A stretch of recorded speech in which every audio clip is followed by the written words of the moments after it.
This meeting is being recorded. All right, my friends, welcome. And it's so wonderful to see so many people, both in person as well as on the Zoom, who just want nothing else to do but spend their evening learning Torah together. It's absolutely beautiful. So there's a few friends I should point out who are on the Zoom right now, actually, from Stanford. They realized I started this series. I mean, there are gonna be some repeats. My apologies, guys.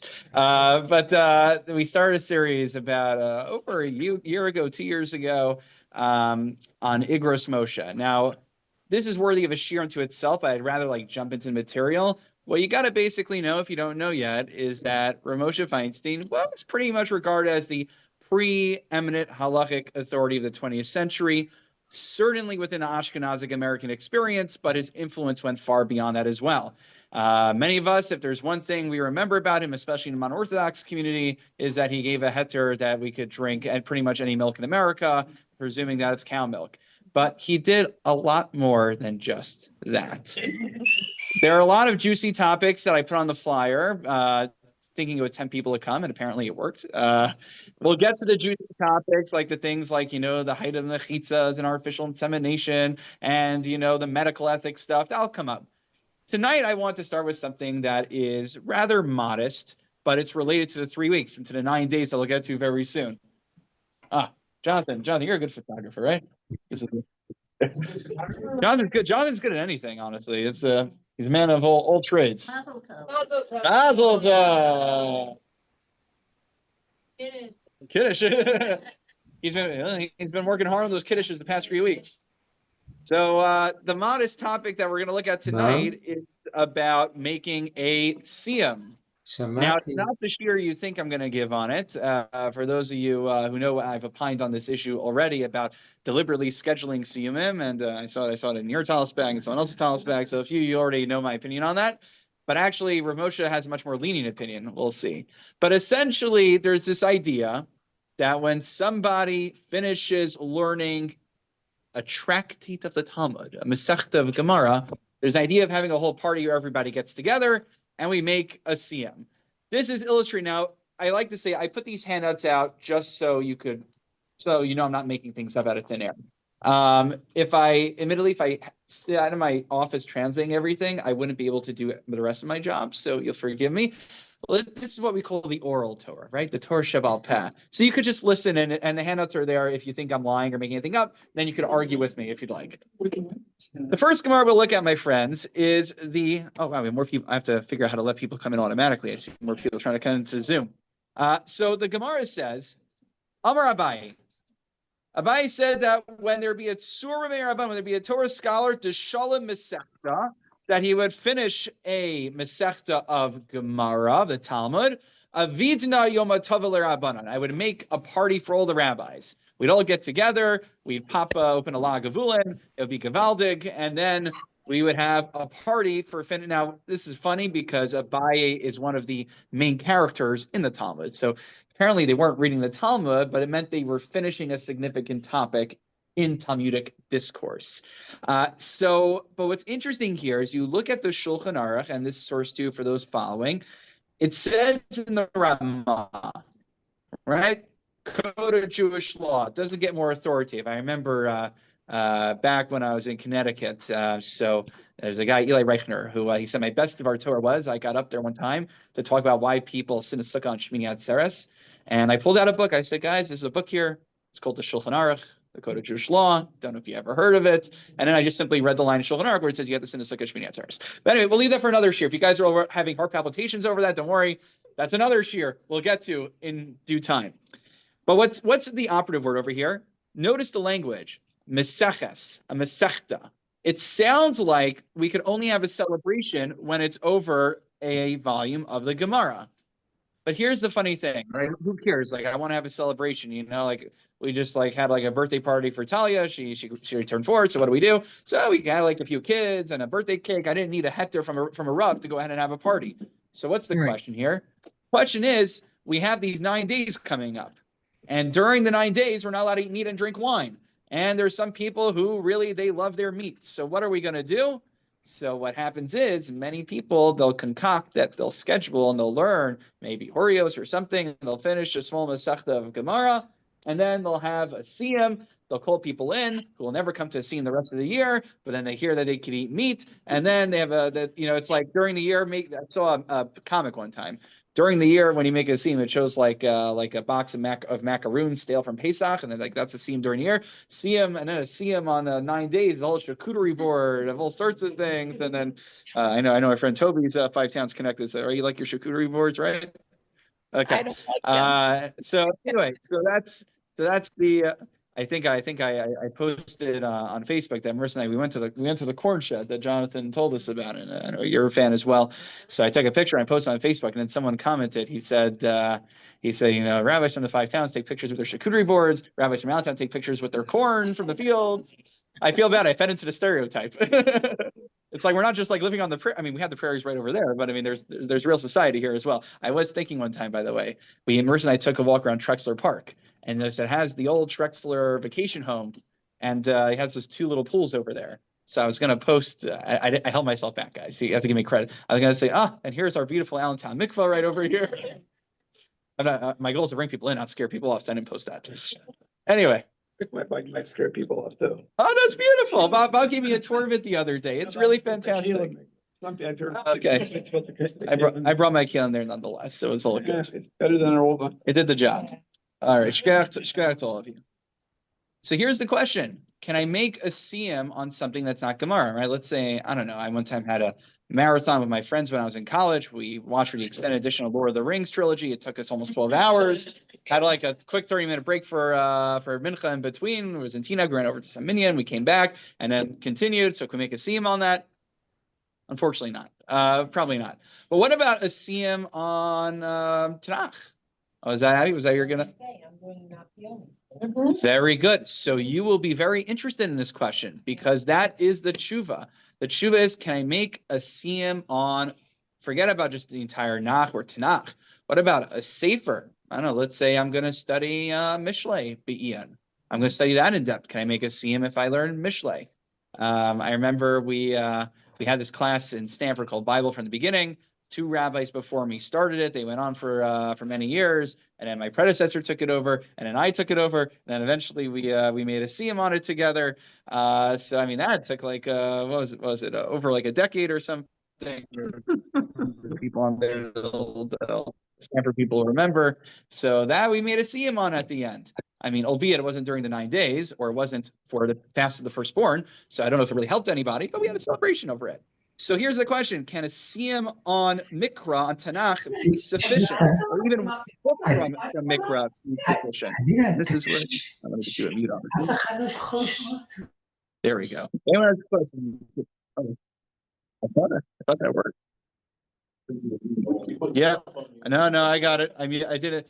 I did a mutal. Okay, very good. That's something from COVID I learned finally. Anyway, my friends. So any idea of where, anywhere in Torah literature, we see an idea of making a siyum celebration on a book from the Bible? Anyone think of anything? So maybe not one book, but I'll give you a hint. It's something we do every single year. Very good, Harry. Bingo. Simchas Torah. If you look at the Beis Yosef says, this is Ostalid, he says that in Ashkenaz, well, actually, you look at the Torah before, and the Torah says, that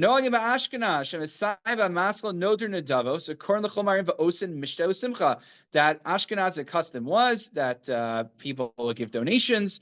They would then donate to Kiddush, and they would get the aliyahs, and then people would come in. It'd be a lot of fun. Why? L'siyuma shel Torah l'haschalasa, to celebrate the completion of the Torah and the beginning of the Torah anew. The Beis Yosef cites this from the Medrash Rabbah, that Mikan shows some Suda L'Gamra Shel Torah. So there you go. Every single year, we read the 5 books of Moses. And what do you know? We have a siyum at the end of it. Sounds like a pretty good source for maybe that could extend to Nach as well. Now, Moshe says, this is what the more people coming in. Wonderful. Oh, Pearl. Okay. So Moshe basically says, I agree with this, with the Shoel. Someone suggested this to him. He says, I agree with your outcome, but not the way you got there. How so? He says, Simchas Torah is not really a good proof, because Simchas Torah, we're celebrating the entire Torah. And not just the entire Torah, but it's a communal accomplishment. Who's to say that could be extrapolated to, I don't know, let's say I went through, the 5 books of Moses together or by myself. Would that be sufficient? So maybe a communal celebration is different than an individual celebration. Though he says the actual proof is from the Atze Maracha. Apparently, the Rashbam says what would happen is in the Gemara that they would gather all the wood for the altar in the temple way back when. And when they finished going through all of it, they would then have a celebration. And this celebration was not for even finishing a book in the Torah. This celebration was just for any mitzvah. He actually says a siyam, and by the way, we talk about a sudas mitzvah, mitzvah meal. That could be for a bris as well. A pidyon maybe could also be, but it's not just when we finish a mesechta of Gemara or finish something in Torah. The idea is that constitutes a simcha meal, a sudas mitzvah. But if I have another mitzvah like a bris, that could also be a sudas mitzvah. So the notion of, after all, it's called in Hebrew sudas mitzvah, mitzvah meal. So any mitzvah, in theory, that takes place over a long course of time, I put a lot of effort into it. It's a real accomplishment. I should be able to make a siyum on it, and it should count. So that's what he says.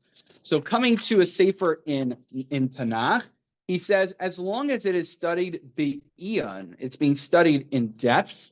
Now, Nach is interesting because Nach is bigger than one sefer, but you're covering a huge expanse. Maybe that's different. But if I'm studying one book like Mishlei or Koheles, Ecclesiastes, I'm studying that in depth, maybe that is worthy of a siyum. But here's the interesting part. He says at the end of the tshuva, and this will be relevant when we talk about the Rabbi Yehuda HaNasi controversy. Rabbi Yehuda HaChassid controversy. There was a medieval text of Rabbi Yehuda Chassid that was uncovered. Rav Moshe thought it had certain heretical matters in there, and he said there's no way it's actually Rabbi Yehuda Chassid, the great sage who wrote it. We'll talk about heresy more when we get to that class. But he writes at the end, this is only when you are using a true commentary. Now, what's a true commentary? It's had a lot of fun. When I gave an iteration of this shir between Mincha and Maariv back in Connecticut, Rabbi Liebtag was the scholar in residence. And the funny part was we didn't put him up for any of the Mincha Meyer slots, even though that got like the biggest crowd. So it was a little funny how that worked out. So I said to Rabbi Liebtag, I'm like, it's all your friends who put together the land of Israel Chumash. You guys ever see that from Koren?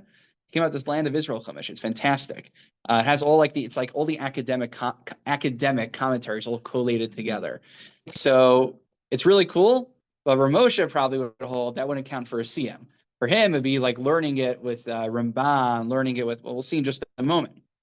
He says, actually, if you look in Os Yud Aleph, that someone asked him, well, why don't you just cite a proof from Rabbi Yochanan? Rabbi Yochanan, it says in the Gemara, Os Tes, Kava Messiah Sifra de Eov, when he would finish learning Sefer Eov, he would say, Sof Adam Lamos, the end of man is to die, V'sof Behemel Shchita, the end of every animal is to be slaughtered, V'akol and Misa Hemom, and everything is ready for death. He was fun at parties, you could tell. But Ashri Misha Gadol B'Torah of Malay B'Torah, but praiseworthy is he who is able to spend his time studying Torah and whose toils in Torah, V'oso Nachas Ruach Liyotzor, and brings Nachas to Hashem, etc., etc. Why is this whole nice thing important? The beginning.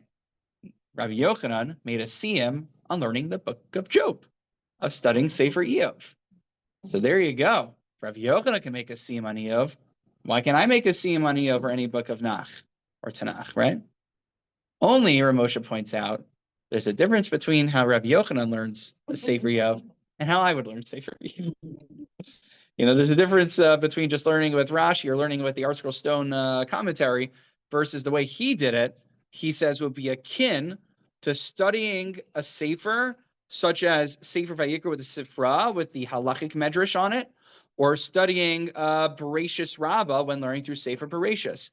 Which, oh great, I get to give an infomercial. Great, because we'll be doing that hopefully. We'll be learning Bereshis Rabbah on Wednesdays in the afternoon if you're available for that. And there'll be lunch and learn. Sandy, thank you for getting the bagels and cream cheese and lox again. Oh. Oh, okay, good. You still got a couple of days till you need to get that. So that's where Rav Moshe basically ends his discussion. He says, that's not a good proof either. But again, because of the Atzei Merachim, because you can make a siyum on any significant mitzvah for a Sudas mitzvah, it stands to reason making a siyum on a sefer from Nach should be sufficient, even one sefer if studied in depth. So that's where we leave it. Now, I did point out, I did put over here, OC Bayes on page 3, Rav Yaakov Kamenetsky and others, they read the Ramah literally. When the Ramah said you have to finish a Masechta for it to count, he meant literally and exclusively a Masechta, a Talmudic volume. Doesn't work to study Mikra. But Rav Moshe was unique in the way that he expanded it to Svarim of Tanakh as well. So that's the end of the two main tshuvas from Rav Moshe Feinstein on the matter. I'll just pause for a moment if anyone has just like a question on there before we go to the next section. Anything you feel like we left unanswered for the time being. Yeah. What about Mishnah? Like, you know, I am so glad you asked. So very good question and a very legitimate question and a question that he addresses. So if you just glance for a moment, it's a little bit ahead, but on page 5, if you have it, Os Chaf over there. This is important. So something I do in this study, we don't just look at Rav Moshe and what he wrote, but a lot of the sources I include and which you don't usually see are books that his students wrote based on conversations with him. In Os Chaf, we have the Sefer Mesores Moshe. This is written by his grandson, so Rabbi Mordechai Tendler, and he was Meshameshim. He was basically Rav Moshe's right-hand man for the remaining final years of his life. Which means if you're spending 24/7 with the Gadol Hador, you're going to ask good questions. Not only did he ask good questions, but he wrote them down. So right now there's 4 thick volumes that exist. I spoke to him on the phone. He says 5 and 6 are on the way. He hints to me, he's like, I'm just waiting on funding for them. So I'm like, sorry, I don't exactly, I'm not really a philanthropist. I wish I was, but apparently there's more out there. But anyway, in there he says, V'heishi Rabbeinu shebavadei efshar la'asos siyum al mishnayos shalamdu. You can make a siyum al mishnayos shalamdu heitev. Again, consistent. Not just that you ran through it, but you learned it well. I think it's accepted that we make a siyum on a seder of mishnayos, but to make it on one mesechta in mishnayos, one would have to learn it well. And the funny thing is, if I'm learning mishnayos well, doesn't that kind of mean I'm learning with the Gemara? So that's a little hard to understand. Now you could say I'm going to study it like the Mishnayos academically, and I'm going to compare all the different. Oh, more people are coming in. Wonderful. I'm going to compare all the different manuscripts, but again, to Rav Moshe, that wouldn't be sufficient. Anyway, my friends, there is some English on these sheets because the source was actually originally in English. So this is where I get to involve you, who has a nice booming voice and would like to do some reading for us. Right? Lee. Okay, we're going to call you up for the first. Yeah, right. You never get the first Aliyah. We're going to give you the first Aliyah right now. So look on page 3. So over here we have the Art Scroll biography.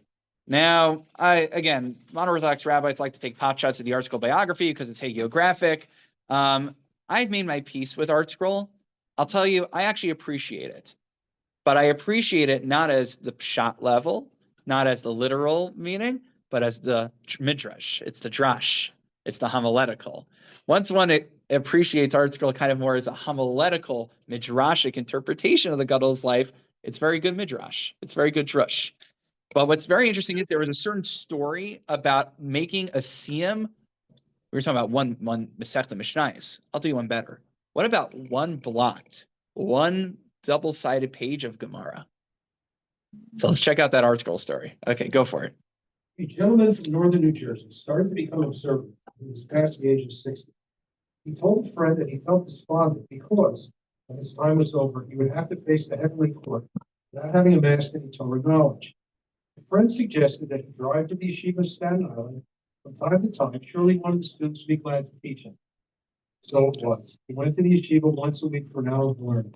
He found it very difficult because he had no Torah background and was not an intellectual bent.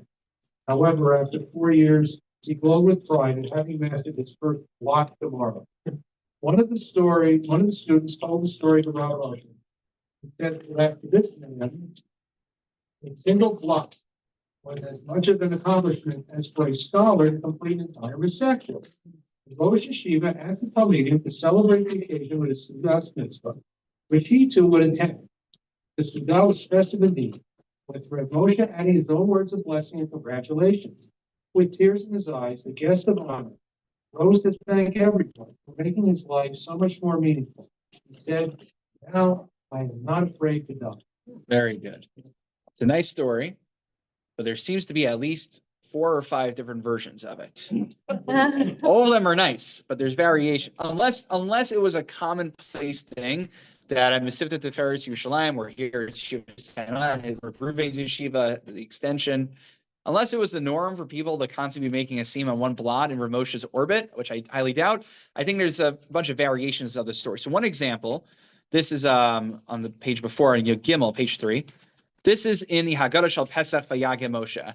There's this publisher called Tavuna. They basically publish all these Gadol Haggadahs. I have a bunch of them. I noticed that it's all, it's like this whole conspiracy, like in America, it's like the same 4 companies that own the entire stock market, basically. So it's kind of like this, like it's the same company basically puts out like all the Gadol Haggadahs, essentially, called Tavuna, but they're pretty good though. So anyway, there's a Rav Moshe Haggadah. So of course I had to get it in my library. So there's a story in there about a guy who was basically, his son wanted to become from, his son started learning. Then eventually his father thinks, oh, maybe there's something to it. So he says, can I learn with you? Oh, you're not going to understand it. So to make a long story short, I think they learn I think it says Maseches Megillah together. And then what happened was, Ad Shekavor Shana Simu Sadaf Rishon. It took him an entire year. And eventually he mastered the first blot of Gemara. And then he comes to Rav Moshe sheepishly and says, can I make a siyum on it? And the son explains, my father, you don't get it, for him to 1 year, this blot of Gemara is the equivalent for someone else to maybe like finish a whole Seder of Daf Yomi, to finish all of Shas. So Rav Moshe says, of course we make a siyum. Gamani ashtate b'sudas mitzvah. I too am going to join in this sudas mitzvah. Notice the language again here, if we could be medayik. Sudas mitzvah. That's a halachic category. And so beautiful. They have the siyum, and he celebrates. Tears are flowing down everyone's eyes. Ubosalayla, and that very night, niftar, he passed on to the world to come. And Rav Moshe came to his funeral as well. And when he delivered the eulogy, he said, this is a play on words. There's stories in the Gemara that tell us about individuals who sinned their entire life. And it says, Yesh kona olamo b'sha'achas, that there are those who made a final sacrifice and they gave up their life for God and they earned their place in the world to come in one moment. So notice what he does here. Yesh kona olamo b'sha'achas. There are those who acquire their entire world in one moment. Veyesh kona olamo b'daf echad. And there are those who acquire their entire place in the world to come with one daf of Gemara. I think forgetting which one it was. It's good order. I'm blanking out on it, but one of the recent Sima Shas's, someone's going to remind me who it was. This was like one of the big stories that he shared. So this, it's a beautiful story. It's like, if I ever have to speak out of Siyam, this is my go-to story that I share on Siyam. It's a beautiful, powerful story. But notice, my friends, let's take a hefsek. Beautiful story. Don't want to ruin it for everyone. It's good as my Rebbe, one of my Rebbe in YU or Sobolovsky would say, it's a good Shabbos morning sermon material. But notice how different it is from the story that Lee just referenced in the art scroll. All right, the punchline is different. It wasn't about a bacher, a young man whose father came in. Some of the details are different. So it got me curious. And then I picked up this sefer not so long ago. It only came out not so long ago, from Rav Chaim Mintz, who is Mashgiach, I believe, Yeshiva Staten Island. So Yeshiva Staten Island, again, Rav Moshe Feinstein's son, Rav Ruvain Feinstein, founded that and is currently the Rosh Yeshiva there. God willing, the Pirkei Avos that in the middle of trying to publish, which will hopefully come out in a few months, B'Shatov Mitzlachas, I got a Haskama from Rav Ruvain on there. But the Haskama is a very interesting Haskama, because he says, there's a lot of people who say all these stories about Rav Moshe secondhand, and one needs to be careful. Sometimes it's even like Panim Chadashos Lokan. Like that phrase means when you're having Sheva Brachos, and you need to bring in Panim Chadashos, new faces, in order to make the Sheva Brachos. But he's like, sometimes there's like new material out here that came out of the ether. I don't know where it came from. Yesh Mi'ayin. So Rav Ruvain has a comment on a version of this story. So back to Abby's question, remember you asked about making a sima mishnayos, right? So here's another source. It's a Kenach Yom Rulach. He says, He asked, when I finished learning Mishnayos Maseches Eruvin with my students, I asked Rav Moshe Feinstein, could I make a siyum? Thankfully, for those who don't know Yiddish, my Yiddish is a bissel weak, so they give us the Hebrew translation, which is a little more helpful for me. He said, "Im lomdim es masechta heitev yichum lasa siyum." That if you learned it well, consistently with the other sources we saw, source Moshe, you can make a siyum even on one masechta of Mishnayos. But then look over here, Hagos ben Maran Harav Agun Rav Ruvain Shlita. Every now and then in the Sefer, it's not Rav Ruvain Sefer, but every now and then he reviewed it and he puts his Hagos on the bottom there. And he says that the punchline actually was in his version of the story that Siva Maran Sheyichtuva Matseva Shibiskenusa Hailami Gemara.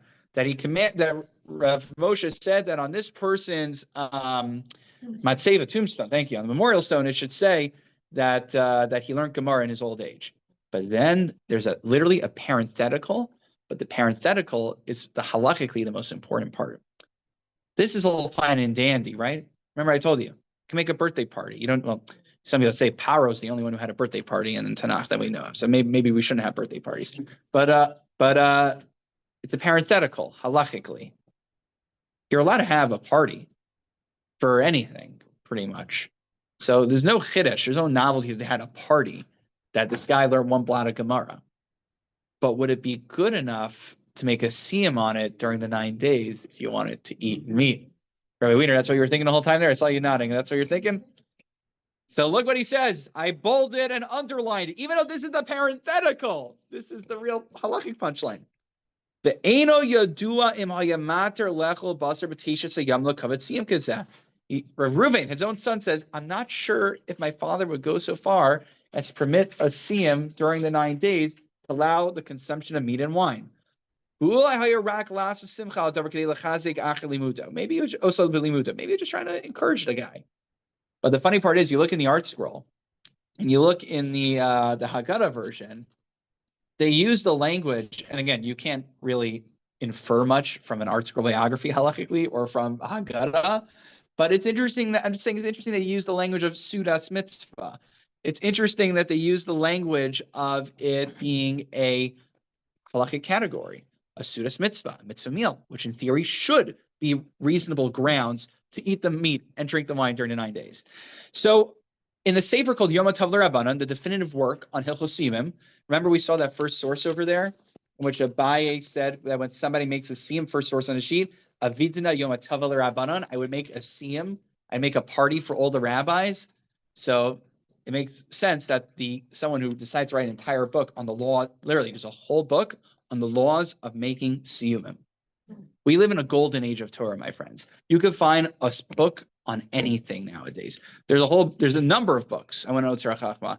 On Yom Tov Sheni Shel Galios, on the second day of Yantif in outside of Israel.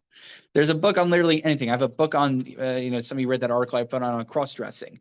There's literally a whole book called, I think it's called, I forgot what's called, Beged or I forgot what they called it. But essentially a whole sefer on the Yilvash, on the prohibition of cross-dressing.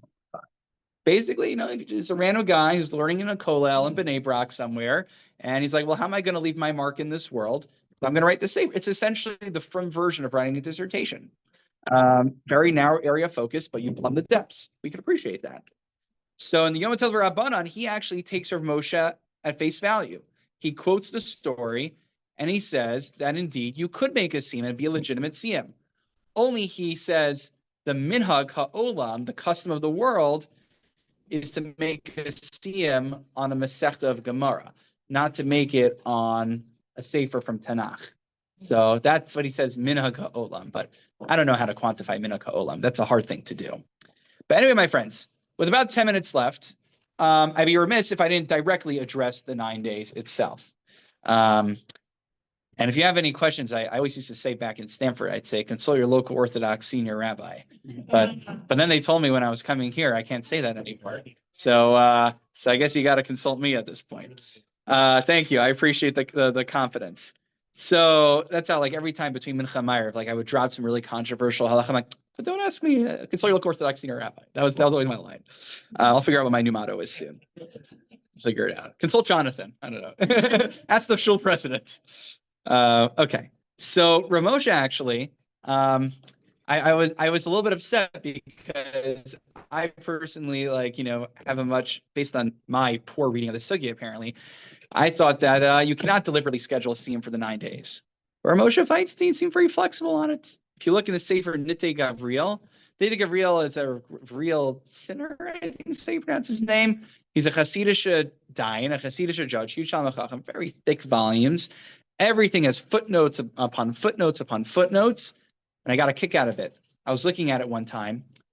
Randomly, I was in shul one time, and there was a volume of it sitting there, and I was bored, admittedly, so I picked it up and I was learning from it. And then it got to this halacha in Hilchos Purim that when giving Mashalach Manos, men should not give to women and women shouldn't give to men. I was like, okay, interesting. This guy always has great footnotes. Let me check what it says in there. I got to the footnote. It was one word. Pashut. Obviously. We have, all right. Pashut, I guess it was Pashut. Okay. All right. Who might argue? Lumali Krab. We see. What? It's simple. You just don't have room in the margin. Ah, is that it? Oh yeah, there you go. So anyway, Ramosha basically said that. So he's quoted here saying is, that at the bungalow colonies when they have or at camps where they have a simcha, apparently korm l'chol b'nei yeshiva v'hacamp v'hacountry. Is that just a Hasidic thing to call it the country? You guys know what I'm talking about? Yeah, it was always called. It was always called the country? Oh, okay. I always just hear with like a Hasidic accent. I'm going to the country. So okay. So it's not just, it's actual English. Okay. I just hear upstate New York or Poconos or Allentown. By the way, there's a camp nearby here. There's a fellow who came in yesterday before Mincha. There's a Nova Minska camp over here. Yeah. So I said, if you want an Igros Moshe share or something, we could take the show on the road, I don't know if they'll take me up on that offer.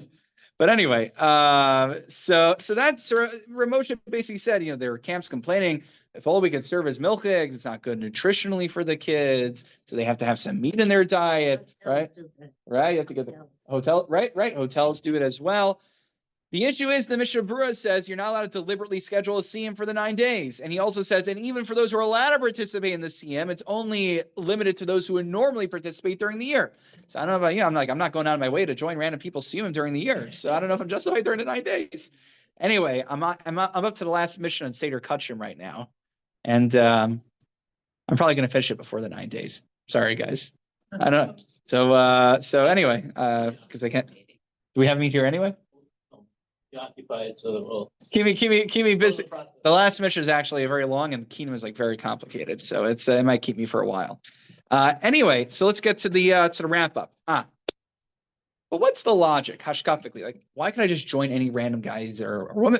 I should a little footnote over here that Rav Shlomo Warman Zatzal, who was the Rosh Yeshiva of Hebrew Academy in Nassau County. That's where my wife Marissa went to school. That's where my in-laws went to school. I interned at Young Israel Plainview, Long Island. So he has these Sfarim called She'eris Yosef. So, there has to be, maybe we'll do one time, a series on the forgotten Rabbanim of America. Because here we're talking about Moshe Feinstein, the most famous rabbi in all of America. One of the nice things we'll do during the series is every now and then we'll bring up some Rabbanim that we're not as familiar with, who were part of the discussions. I'm curious, he's relatively famous, but not everyone knows him. Does the name of Yosef Elio Henkin mean anything to anyone? Okay, so what's your association with Rav Henkin? What would you think of? If I say Rav Henkin, what's the first thing that comes to mind? Oh, okay, you actually know him personally. That's a different madrega. You guys know the entire Jewish world. Right. So most people, if they have heard of Henkin, they know of him because of a very handy book called the Ezra's Torah Luach, which is, if you're ever wondering how we figure out when Rosh Chodesh is and all these things. Exactly, right. It's what every Gabbai and Rabbi has in their Talis case. Because it just tells you when you're saying Yal V'Yevo, when you're not, and this and that, in case you wonder how we make the calendar. So that's Torah was the organization that Rav Yossi Henkin was part of. But what if I told you that he was the guy who went toe-to-toe with Moshe on civil marriage and halacha? So you're like, oh, that's very interesting. Look it up to there eventually, my friends, God willing. But and then on a whole host of different cases. So there were poskim who were kind of part of America, but we don't think of them as much. So Rav Warman, he has a tshuva about women making a siyum and accounting for a siyum during the 9 days, and he says it's legit, it counts. And I think even I remember hearing a shir from Rabbi Ari Leibowitz, and he quoted Rosh Hashanah, who quoted it Lamaisa. So at least in the YU Velt. I don't know if our friends at Nova Mint School let it count, but here, if there are any women who are about to make a siyum on something, let us know. Right? If you're finishing Nach soon, how soon? Yeah. All right. Well, we should Avidna Yom Tov L'Rabbanan. We should celebrate it together. Okay. These are the celebrations we should be having over Torah. How beautiful is that? And you know why we should celebrate together? So if Moshe was asked to address one of the Daf Yomis, it would have to have been prior to 1986 because he died in 1986, but I don't have the precise date. It's also in a tshuva in 1961 in Tafshin Chaf Aleph in Tammuz. Ooh, good timing, my friends. So I'm not going to calculate how many years ago that was, but 1961. Quick math, anybody? What? Before. Oh, so okay. So this was not the Daf Yomi, but there's a tshuva in 1961. There's a Daf Yomi, and he says the same thing. He says, "Why do I participate in a siyum? The joy of finishing a mesechta, or we may add a sefer of Tanakh, is not just a simcha of those who learned it, el al kol lomdei Torah, but all who study Torah and value Torah and love Torah. It is our collective celebration." And to the Daf Yomi, he said the same thing. Sha'af b'shvil limud haTorah b'yachid. Even an individual's Torah study, yesh l'chol Yisrael l'smoach. Everybody should be celebrating. And how do we know this? Because source number one on the sheet, Abai said, when a Torah scholar, when someone makes a siyum, I hold a party for everyone. I didn't finish learning that Masechta, but I celebrate nonetheless because someone finishing something in Torah, making a Torah accomplishment, is our collective accomplishment. I remember I posted this one, I didn't think anyone got the connection, but basically it was after that whole Eurovision thing, and everyone's like, I have such Jewish pride in the Jews and the Eurovision and whatnot. I said, all right, but are we posting on Facebook every time our friend makes a siyum on a Masechta or something in Tanakh? That's the truest simcha for all of Klal Yisrael, when we make a siyum on Torah. And that I would suggest, actually, maybe that was behind the scenes where Moshe said that virtually was so lenient on anybody participating in the siyum and being able to eat meat and drink wine during the 9 days. Maybe somewhere in that back burner was that idea that because it's not just this guy's individual simcha, it's our collective simcha that we're all supposed to share together. So that's, and there's more to this, but I won't go overtime. Maybe we'll start with the last. Maybe, okay, you're looking at me like I should slip in the last piece. I'm not going to leave you guys hanging. That was a good note to end on, though. Pause the recording there. I put just a little bit of additional section here at the end. There's a Mishnah in Pirkei Avos that says, page 6. Anyone who forgets anything they ever learned, it's as if you should be liable to death for forgetting something that you learned. It's like, oh my gosh, I've had, I know, it's like a homework assignment, everybody. I got testing next week, right? That Mishnah grabs your attention. It grabs all of our attention. Like, wow. But Rav Moshe was asked, he once said, Lo hevanti man zeh. I don't understand. How do you forget something in Torah? Reb Ruvain, final page 7, says, and this was in a Sefer Zikaron, a memorial volume that Yeshiva Stand On and put out. When I was going through all the pieces on Pirkei Avos I wanted to include, I was like going all over Otzar HaChachma, trying to find every single sefer that was like had a hesped, a eulogy for Moshe Feinstein, trying to cull material from there. So Reuven eulogized his father, and he says it's not that Moshe Feinstein simply had a good memory. I mean, okay, he probably had a higher IQ score than myself. That's very clear, but it's how he oriented himself to Torah. He says that you have to adjust for inflation, but he says, if we value Torah properly, it'd be impossible to forget it. How so? Do we know of an ashir, of a wealthy man, who is shocheach efo haniach a hundredter? Do we know someone who forgets where he placed $100 bill? Again, adjust for inflation or something. But if you had a check for $1,000, we wouldn't forget where we placed that down, because it means so much to us. So it's not simply that, it's not about having good memory or not, but remembering the Torah we learn is sometimes indicative of how much do we value that Torah. Is it worth remembering the Torah? So I will not have a homework assignment for all of you next week. Don't worry. I will say it's happened many times where I will quote a Dvar Torah and someone say, "Oh, Rabbi, wasn't that in like your sermon a year ago or something?" I'm like, I don't even remember my sermon from last week. So God bless you all who remember what I talked about a year ago. But I think even though this is about siyumim, about finishing Torah accomplishments together, Baruch Hashem, I think we're just at the beginning of our Talmud Torah journey together. Again, I want to give a huge Asher Koach to all of you, both here with us in person and virtually, for the wonderful attendance. And I hope that we should be able to be Messiah many shiurim together, God willing. All right. Yeah. Okay. And have a good evening, everyone. Thank you for coming on the Zoom.